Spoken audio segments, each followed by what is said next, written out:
Hello and welcome to another Big Orbit Games unboxing video. I'm Chris and today we'll be looking at a Rivals of Ixalan bundle. So 10 boosters, you can hear the dice rattling around in there as well, and some other things which we shall figure out when we get in there. When you get the land pack and some reference cards and the player booklet as well, which is kind of cool. So let's get opening.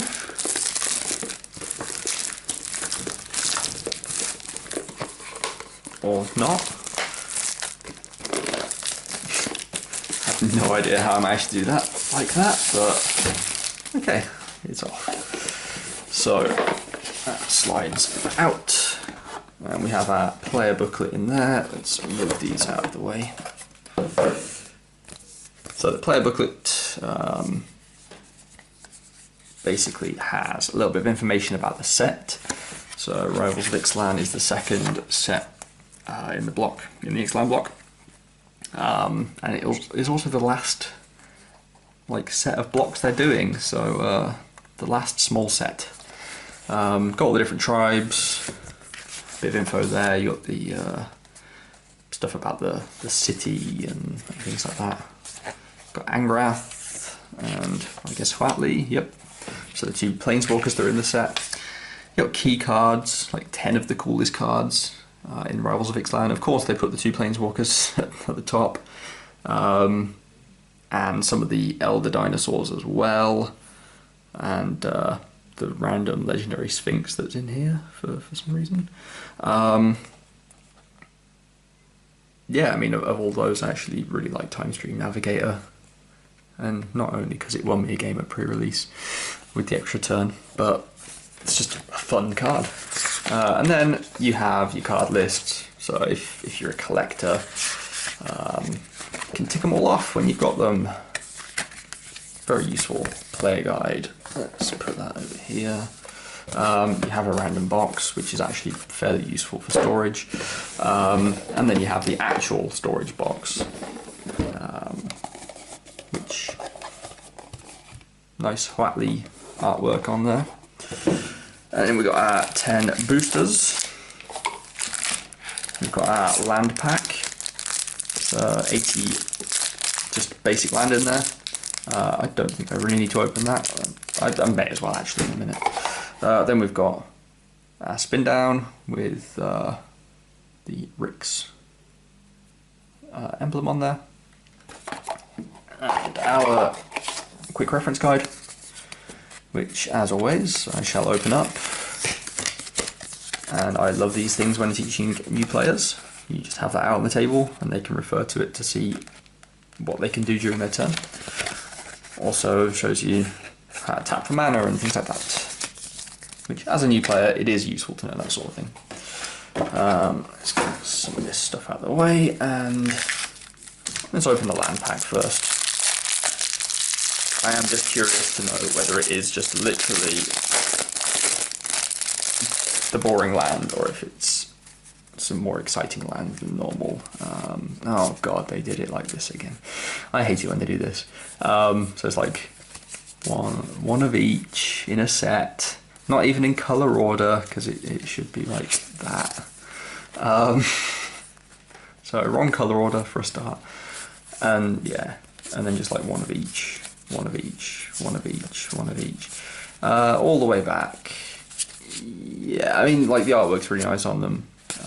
If we have more time, I would show each picture, but try and keep it short and sweet for once.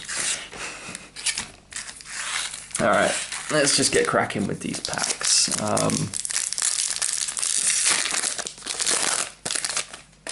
So we have Spirewinder, Raptor, Moment of Triumph, Sailor of Means, random reprint from Ixalan, Aggressive Urge, Canal Monitor, Bombard, Luminous Bonds, Sworn Guardian, and a Traveller's Amulet. Those are our commons. We've got uncommons, which are Reckless Rage, Baffling End, Aquatic Incursion, and Deeproot Elite is our rare. So 2 mana 1/1 Merfolk Warrior, and whenever another Merfolk enters the battlefield under your control, put a +1/+1 counter on target Merfolk you control. The Merfolk deck relies a lot on getting +1/+1 counters on your creatures, which they then become unblockable, for instance. So +1/+1 generation is very, very good. And we have basic land and Magic the Gathering Minecraft.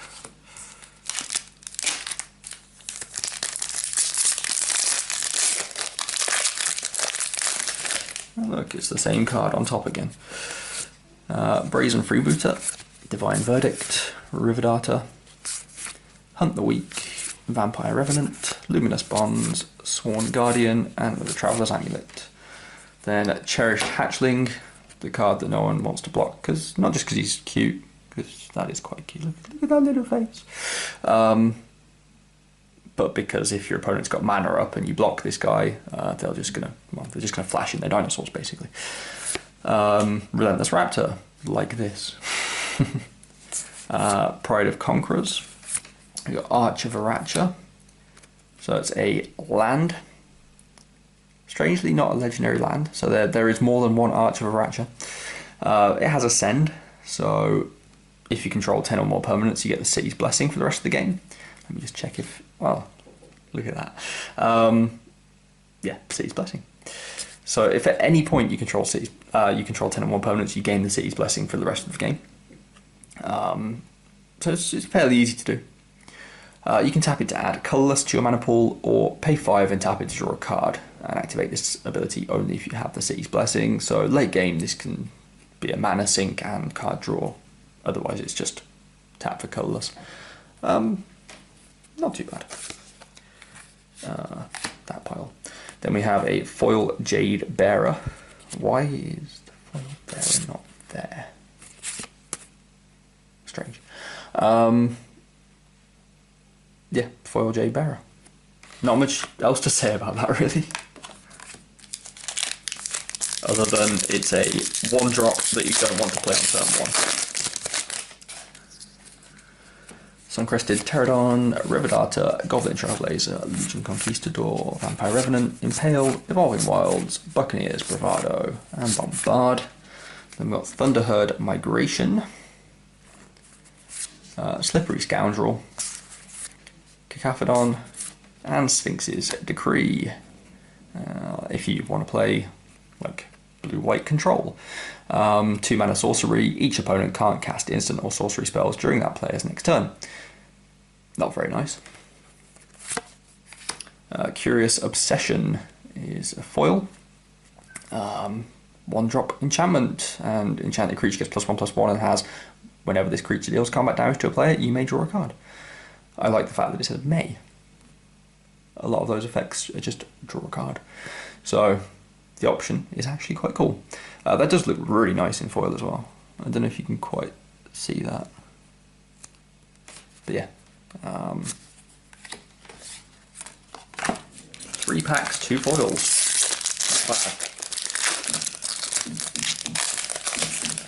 Right, and we have Sea Legs, Stampeding Horncrest, Sanguine Glorifier, Dinosaur Hunter, Aggressive Urge, Strider Harness, Water Knot, Aracha Relic, Gruesome Fate, and Secrets of the Golden City.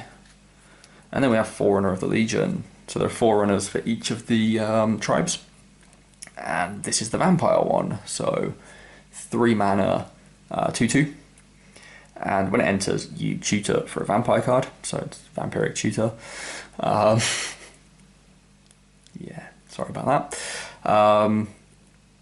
And you put that card on top of your library after shuffling.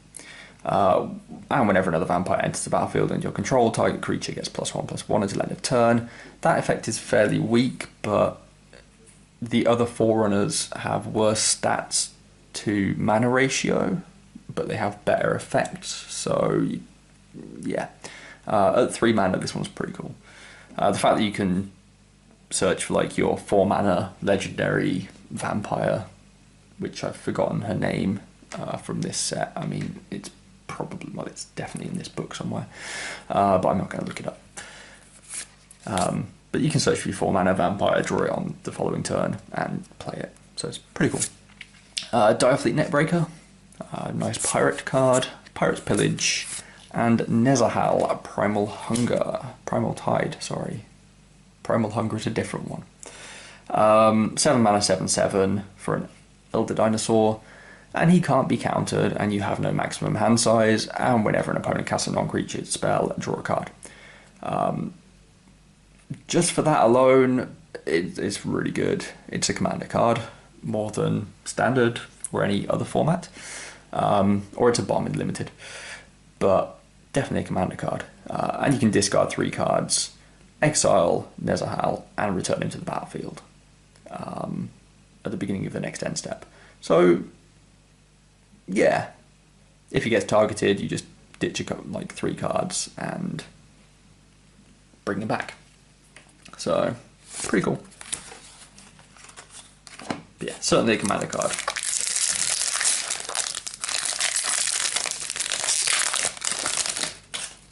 So negate, Brazen Freebooter, Divine Verdict, Naturalize, Moment of Craving, Jungleborn Pioneer, Buccaneer's Bravado, Grasping Scoundrel, and Secrets of the Golden City into Anali's Crown. Then we have a Foul Orchard, Stormfleet Sprinter, which I really like this card. 3 mana, 2/2 haste, can't be blocked.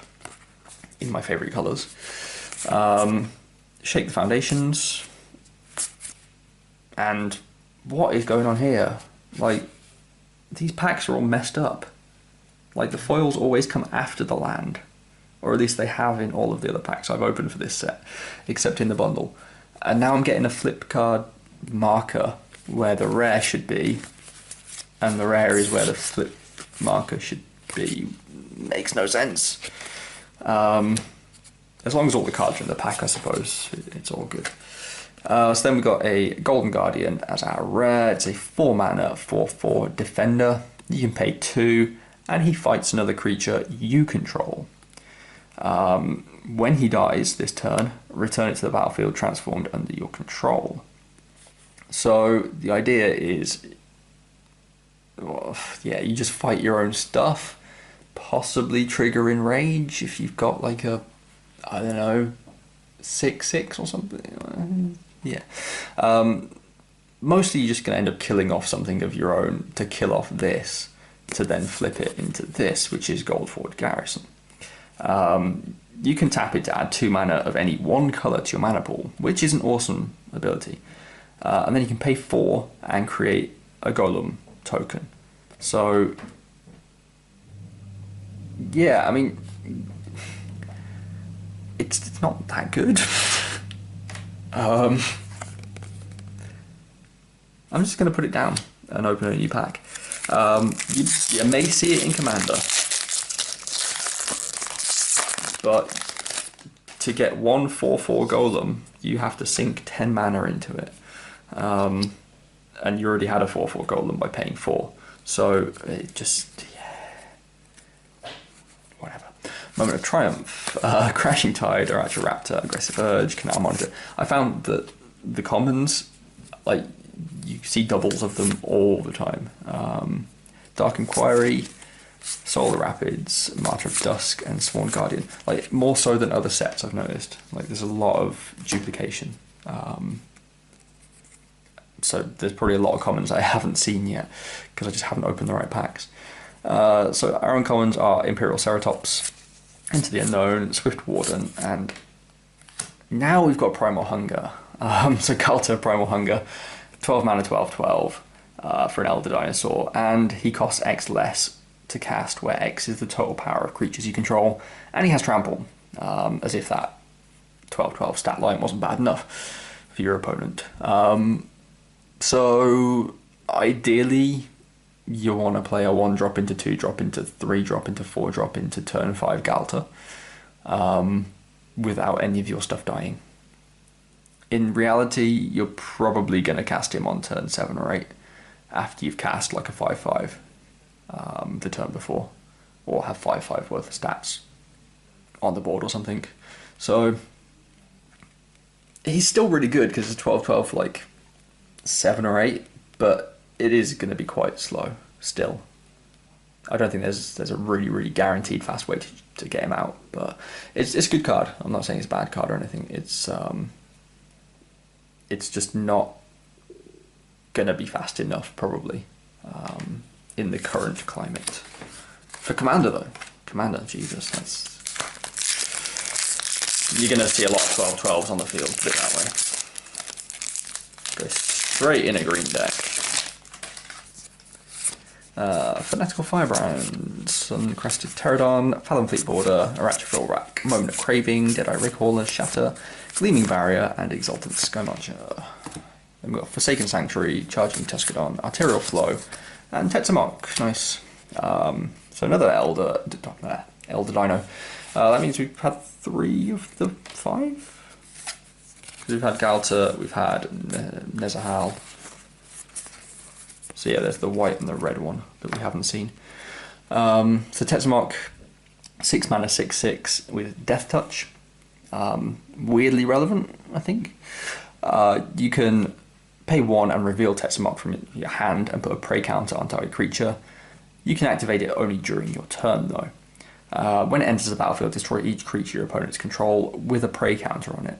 So it's really good removal that your opponent can see coming a mile off because you've revealed the card and put prey counters on their creatures. So they can play around it, sort of, but there are times when you just can't play around the 6/6 Death Touch dude coming down that kills all your creatures.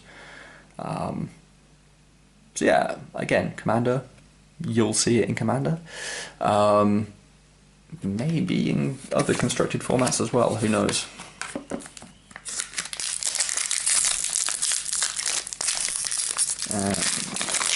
Apparently can't get into this pack. It's got Sea Legs, Suncolored Raptor, Legion Conquistador, Jadecraft Artisan, Dusk Legion Zealot, Nightless Stampede, Shatter, Gleaming Barrier, Exultant Skymarcher, and Cleansing Ray. All the commons. We've got Highland Lake, Needletooth Raptor, and Forerunner of the Coalition. Forerunner of the Coalition is really good. 3 mana, 2/2, tutor a pirate. So this is a Vampirate tutor. And whenever another pirate enters the battlefield under your control, each opponent loses a life. So if you're playing full-on low-to-the-ground pirates, you definitely want to play this.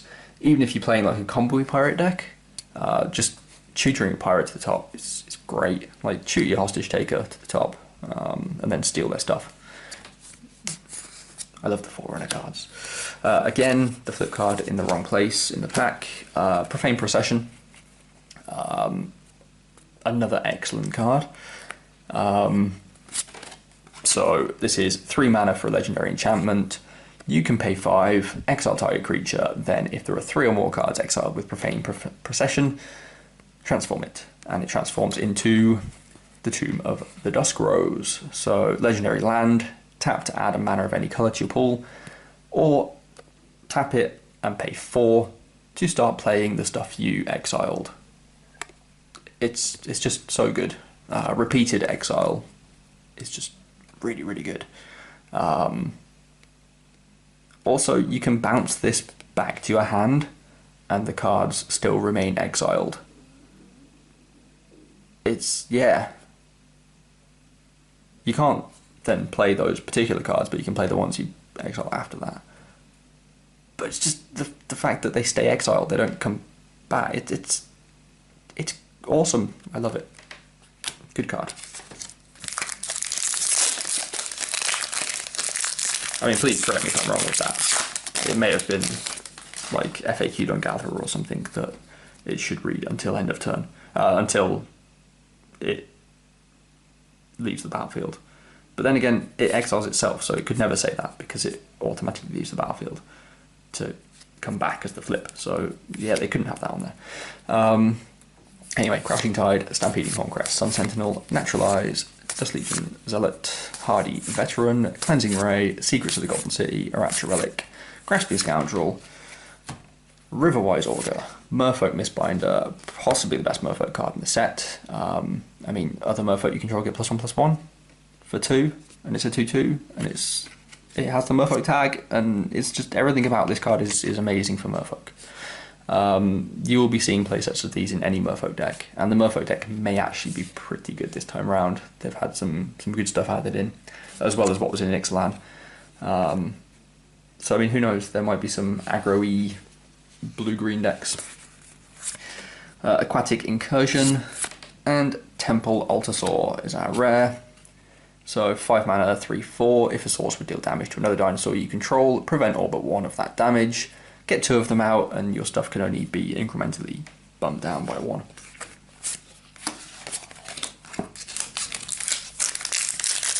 Great with Enrage, which probably goes without saying.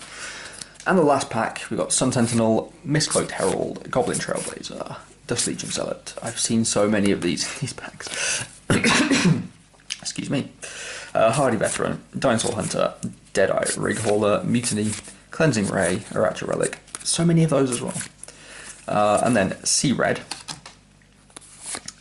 Atsukan Seer, Expel from Aracha, and Crafty Cut Purse as our rare. So 4 mana, 2/2 with flash, and when it enters the battlefield, each token that would be created under an opponent's control this turn is created under your control instead. So your opponent needs to be playing the right sort of deck that generates tokens. Some decks don't generate tokens at all. So yeah, I mean, it's either a sideboard card, which is really, really techy sideboard card, which is also dead in your sideboard against certain matchups, or you play in Commander and just hope that your opponent, or one of your opponents, is going to be playing some sort of token-based deck. Yeah,